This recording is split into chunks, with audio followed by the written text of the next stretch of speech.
Well, he was reacting to the crowd as soon as those Hmm. young girls, and they seem to be very young and obviously nervous being on stage, as soon as they mentioned they were from Israel, you could hear the crowd. It wasn't loud booing, but there was certainly a reaction. And it seemed like Chris Martin felt the need to step in and appease the crowd. Yeah, I just don't understand yeah. why he did that, because, and then to No. mention any Palestinians. I mean, would you do that with any other conflict where if, there's someone in the crowd from a certain country, you make the point of mentioning the country that they're in conflict with as well? It Absolutely. just, yeah, it was ham-fisted. Absolutely, and again, I mean, find me the crowd of pop concert goers who would boo people from any other country.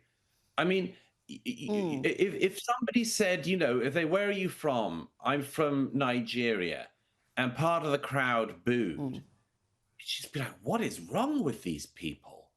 Um, Yes. if two people got up on stage and were Ukrainian or Russian, and part of the crowd booed just because of the country they were from.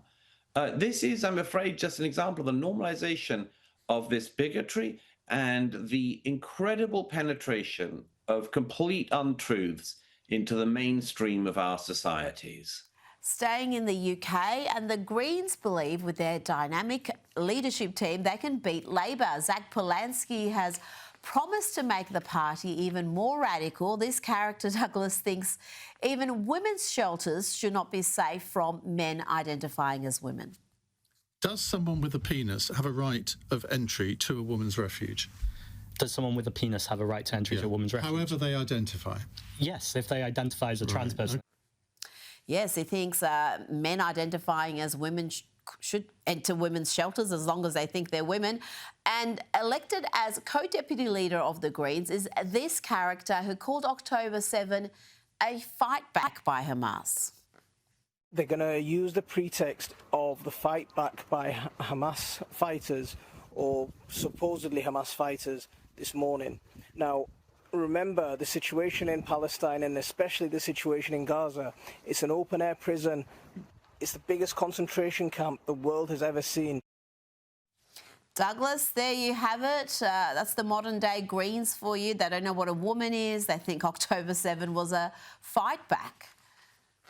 Yeah, they seem to be very confused, but they are the absolute epitome of some of the strange contradictions on the radical left in our time. That Polanski guy has said that it's going to be a priority for him and his party to fight for LGBTQIA plus rights, and of course they'll do that. What that really means is we're going to force feed male rapists into female prisons and female safe spaces like refuges, and that's progress. I mean, that has nothing to do with gay rights or anything else. It's just a preposterous pushing of a gender ideology question, which they're not smart enough to have worked out the answers to at the moment. But yes, and they at the moment will live happily in coalition with somebody like that backward lunatic deputy leader who wants to talk about the so-called assaults by so-called Hamas, so-called fighters, and much more. These people are doing this for sometimes, in the case of Polanski, obviously just stupidity reasons. And in the case of that a backward Sharia-loving seeming guy, just because he's obviously on the other side from civilization when it comes to whether or not people should go and rape and massacre young people at a dance party. But the interesting thing about them is that they choose these incredible, weird sectionalist interests, and they're trying to run to govern a country, Great Britain, which has a stagnant economy, a fleeing young class, welfare debt repayments it simply cannot pay, a pensions crisis, an employment crisis, a cost of living crisis, a housing ladder and house building crisis, and much more. And what do these people want to talk about but palling up to Hamas terrorists and praising penis-having men going into women's shelters. Well, they've really got their finger on the pulse there, haven't they? They're really going to solve Britain's crucial problems were they to get to power. Fortunately, they've got no more chance of getting to power than the Green Party ever has to date. I mean, I wonder if they've even asked one of the deputy leaders there his attitude to the LGBT community and whether being homosexual, for example, is acceptable, because there's also a great deal of conflict between these individuals and their... And may that conflict have its final meeting place at some point soon. I really hope those two sides hash out their contradictions together, and the female penis holders can go and meet the Gaza lover, Hamas lovers, and have it out once and for all.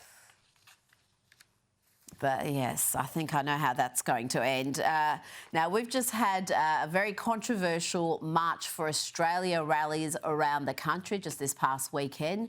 The media were quick to demonise these protests before they even began. In the UK, you've had a similar movement that's been growing. There's a flag movement. Thousands of Union Jacks and St George flags have gone up around the country. And you wrote about this phenomenon for The Spectator. Tell me what it all means and why it matters in the UK.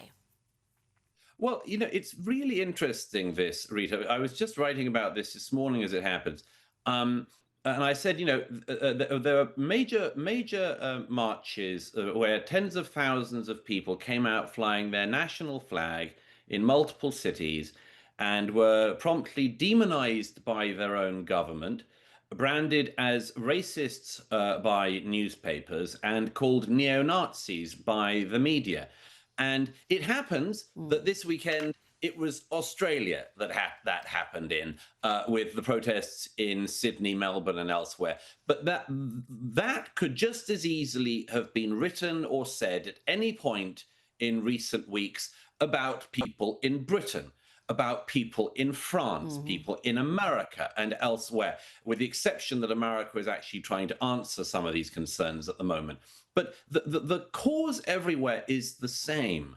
You know, for the whole of this century so far, for a quarter of a century now, all developed nations have had totally unsustainable levels of legal and illegal migration forced upon them through the incompetence, to put it no stronger, of their political class. And now many people, decent people, not racists, not neo-Nazis, not deplorables, have been coming out and saying, you know what, we liked our country as it was, we don't want it to change unrecognizably, and we're going to be proud of it. And everywhere, the astonishing thing, again, with the exception of America, where there is a political response to this, everywhere else in the West, from Australia to the UK, the trick of the political class is, let's demonize the general public, let's call them every possible nasty name and try to anathematize them. And in each country, whether it's Britain, Australia, Europe, there is another way, which is, hey guys, how about getting control of the borders? How about making sure that our welfare states are sustainable? How about prioritizing the tax-paying populations of your country, the citizens and subjects of your country, prioritizing them over recent illegal arrivals? But in every country, apart from America, it is always prioritizing the people who've broken the laws and broken into the country and denigrating the population of the country. I'm just surprised that to date, the reaction from the general public, whether in Sydney or in Epping, has been so decent, because by now, most populations pushed like this and pushed around like this and insulted like this would have done things far more radical. Now, switching to the US, and you've warned New Yorkers against electing Zoran Mamdani as mayor, and you make the excellent point that they only need to look at Gavin Newsom's California to see what can happen when you implement these sorts of far-left policies. Of course, Gavin Newsom was mayor of San Francisco before he fouled his way up to governor of the state. Douglas, God forbid, there's talk of him being one of the front runners as a Democrat candidate in 2028. Could he fail his way all the way up to the presidency, Gavin Newsom?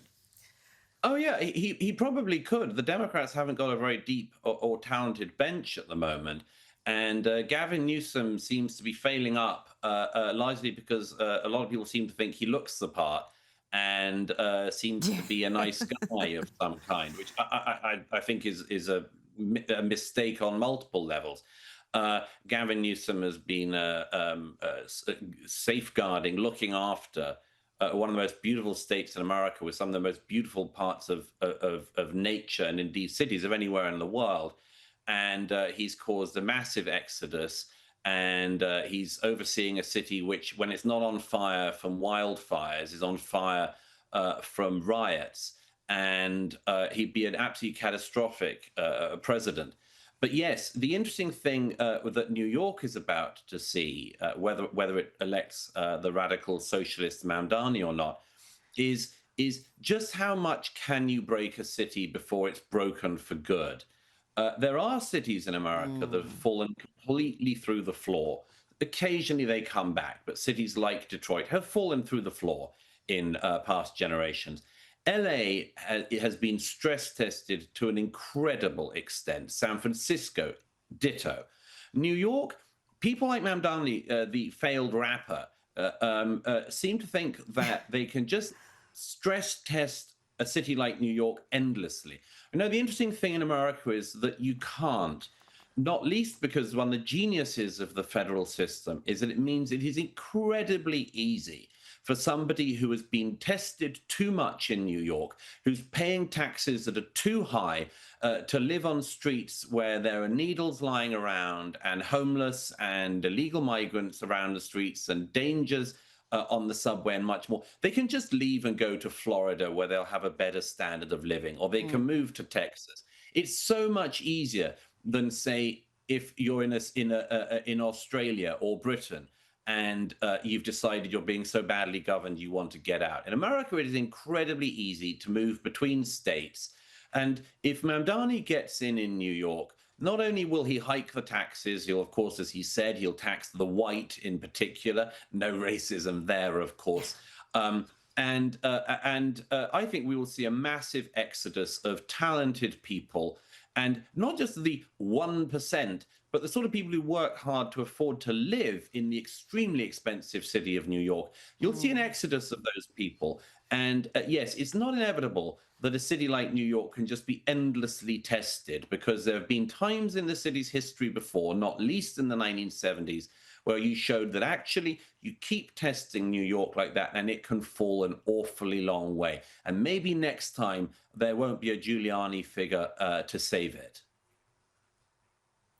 Now, before you go, Douglas, I read in The Hill just a couple of hours ago the startling news that Harry and Meghan could possibly return to their royal duties. Apparently, it was never Prince Harry's intention to give up his responsibilities as a senior royal.